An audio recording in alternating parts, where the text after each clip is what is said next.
4 আসনের উপনির্বাচন, তার মধ্যে 4 আসনেই প্রার্থী ঘোষণা করে দিল তৃণমূল। এর মধ্যে চমক বাগদায় তৃণমূল প্রার্থী মমতা বালার মেয়ে মধুপর্ণা ঠাকুর। আমার সঙ্গে আবির রয়েছেন, আবিরের সঙ্গে একবার কথা বলবো। আবির, এটা প্রত্যাশিতই ছিল যে মানিকতলায় তৃণমূল প্রার্থী সুপ্তি পান্ডে হবেন এবং আগে থেকেই দলের তরফে জানানো হচ্ছিল বা বিভিন্ন সূত্র থেকে জানা যাচ্ছিল যে রায়গঞ্জ, রানাঘাট, বাগদা 3 জায়গাতেই যারা জিতে এসেছিলেন তাদেরই প্রার্থী করা হবে। সেক্ষেত্রে কৃষ্ণ কল্যাণী মুকুটমণি অধিকারী তো প্রার্থী হয়েছেন, কিন্তু বাগদায় বিশ্বজিৎ দাসের জায়গায় মমতা বালা ঠাকুরের মেয়ে মধুপর্ণা ঠাকুর কেন?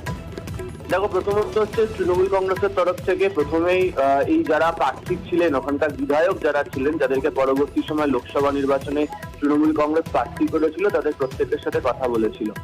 এরা প্রত্যেকেই বিজেপিতে ছিলেন, বিজেপি ছেড়ে তৃণমূল কংগ্রেসে আসেন, লোকসভা নির্বাচনে প্রার্থী হন তারা, এবং সেই কারণেই তাদেরকে পদ ছাড়তে হয়, যে কারণে এই উপনির্বাচনের ঘটনা ঘটছে।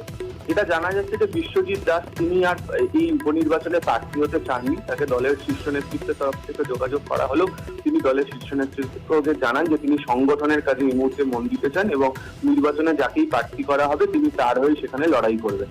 বাগদা বা ওই অংশের তুমি যদি দেখো তাহলে দেখতে পাবে যে ঠাকুরবাড়ির একটা প্রভাব রয়েছে, মতুয়াদের মধ্যে নির্বাচনের ক্ষেত্রে একটা প্রভাব রয়েছে, এবং সেই কারণেই হচ্ছে ঠাকুরবাড়ির মেয়ে মমতা বালা ঠাকুরের মেয়েকে এখানে প্রার্থী করা হয়েছে।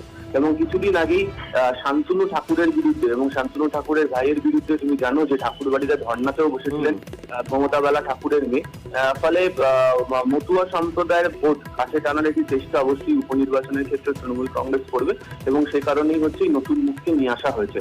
এবং এই উপনির্বাচনের প্রার্থীর ক্ষেত্রে দেখতে পাওয়া যাচ্ছে যে 4 আসনের মধ্যে 2 আসনে মহিলা মুখকে প্রার্থী করা হয়েছে। ফলে মহিলাদের যে নির্বাচনে প্রতিদ্বন্দ্বিতার ক্ষেত্রে বা সংগঠনের ক্ষেত্রে যে বেশি করে জোর দেওয়া হবে বা হচ্ছে, সেটা ওই বিধানসভা উপনির্বাচনের প্রার্থী তালিকা থেকে